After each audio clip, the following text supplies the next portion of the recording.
is Ray with School of Racing Graphics. In this video tutorial, I'm going to show you how to update the rivet count and change the rivet color for more customization on the SRGFX Dirt Modified UMP template. So with the rivets, I set them up with a blend option.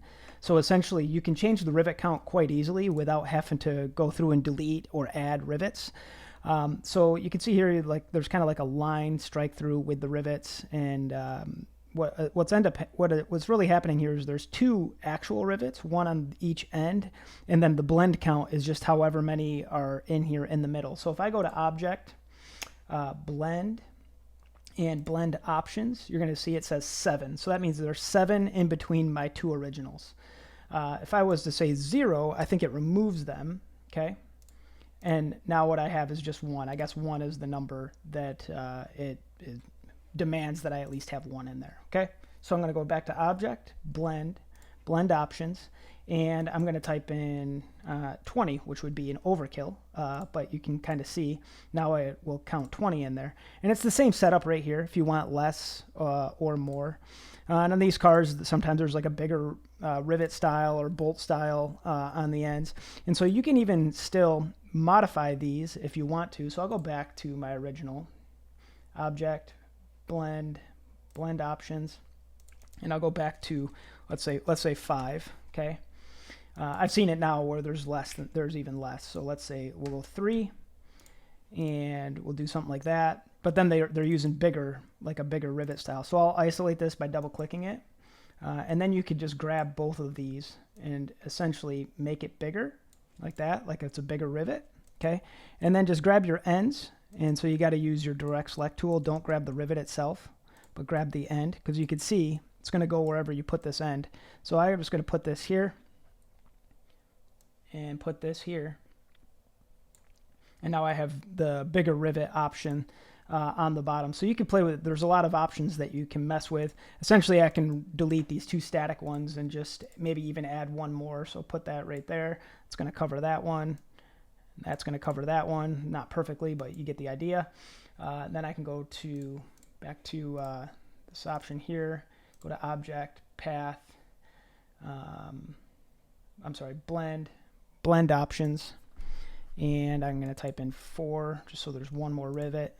Like that, you can see. So I've seen cars set up like that now with they got a bigger bolt or rivet, and really, it looks like a rivet when you're zoomed in, but for the most part, when you're showing proofs, you're going to show them about this size, and it's hard to tell if it's a rivet or a bolt, but it is a detail, and people can tell it's a fastener of some kind. Okay, so now I want to show you how to change the colors, because I did set them up as global, because sometimes you have a black car, but the guy will say, hey, but I want to use like yellow rivets or something like that, or yellow fasteners, and just have a custom option, or orange rivets or something like that. They just like to have an offset color, and I think there's 5 or 6 colors available now.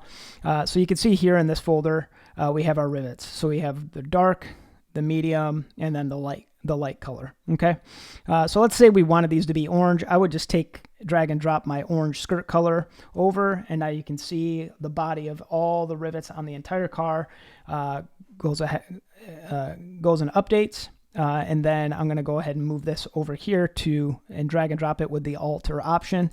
But I'm going to double click this one. Well, I don't want my background to change, so I'm going to remove that. But I'm going to double click this one because I need it to have an element of realism still, and I want it to still be orange, but I don't want it to be as dark as the previous one, because there's light hitting your rivets, and so you want to add that little kind of detail in there like that. And then we'll click OK. So now we'll go back and we'll zoom in, and you can kind of see, and you can keep adjusting to maybe get it to be a little bit more exaggerated, because don't ever be afraid to like turn something like an ultra light color, because light hits things, and when it does, it typically turns it white in certain areas, and so the lighter you go, the more kind of detailed it'll look.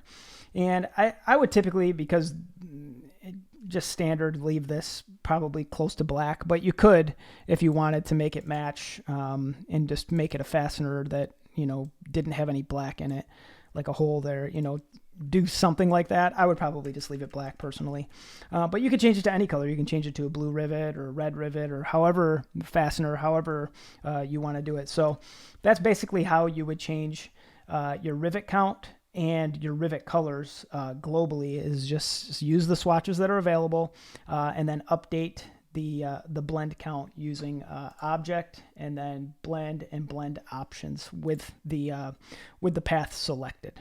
So that pretty much concludes the updates and the customization for the UMP Dirt Modified template in Adobe Illustrator. I will be releasing videos for FlexiSign, Photoshop, and Corel. Probably do it all in one video using one of those programs because the principles will be the same on how to add your design in, things like that. It won't have the same customization options. They're just, some of these options are just not available in other design software. So Illustrator is the most robust, and it just gives you all these neat little tricks that you can do with your design projects. So if you guys have any questions, hit me up on the support page at srgfx.com/support, and I'll be happy to help you out in any way that I can.